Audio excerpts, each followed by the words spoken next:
Live fire training is by far the best way for a firefighter to be introduced to the enemy, to watch it grow and take on a life of its own. Even though you're in a controlled environment, things can and do go wrong. After all, we are playing with fire.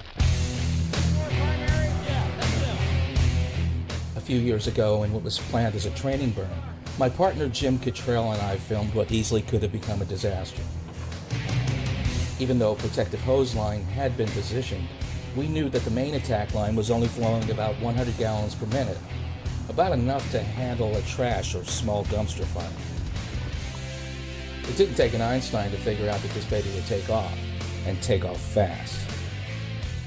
We filmed the ignition team lighting the fire, and within moments, flames began rolling over the heavily timbered ceiling.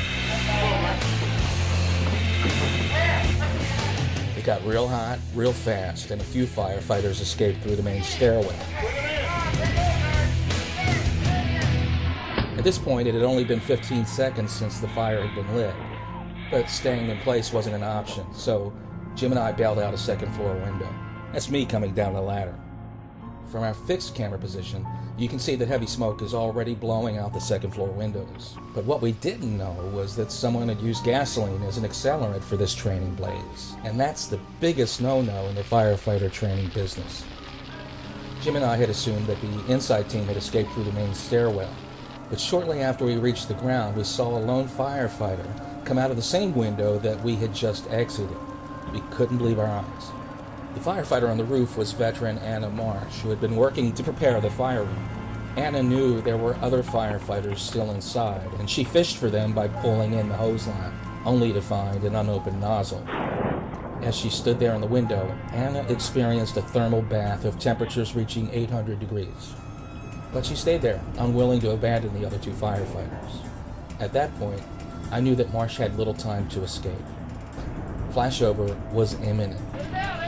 I shouted through my mask to warn Marsh of the danger, but the heat and smoke had damaged the face piece of her breathing mask, and she had become totally disoriented. Finally, listening to instructions from a safety officer, Anna was able to feel her way to an escape ladder and make her way to safety just as the room flashed over with violent force. I'm still not sure what really happened, but there was no way that a single hose line would have ever dampened that blaze. Anna and her crew were lucky to get out alive.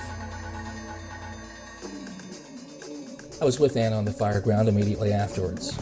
What I saw was a charred set of turnout gear and a brave grandmother who had just escaped death. She'll always have my utmost respect because she exemplifies what every firefighter strives for: courage and bravery, and most of all love. Love of her chosen career and love of her fellow firefighters.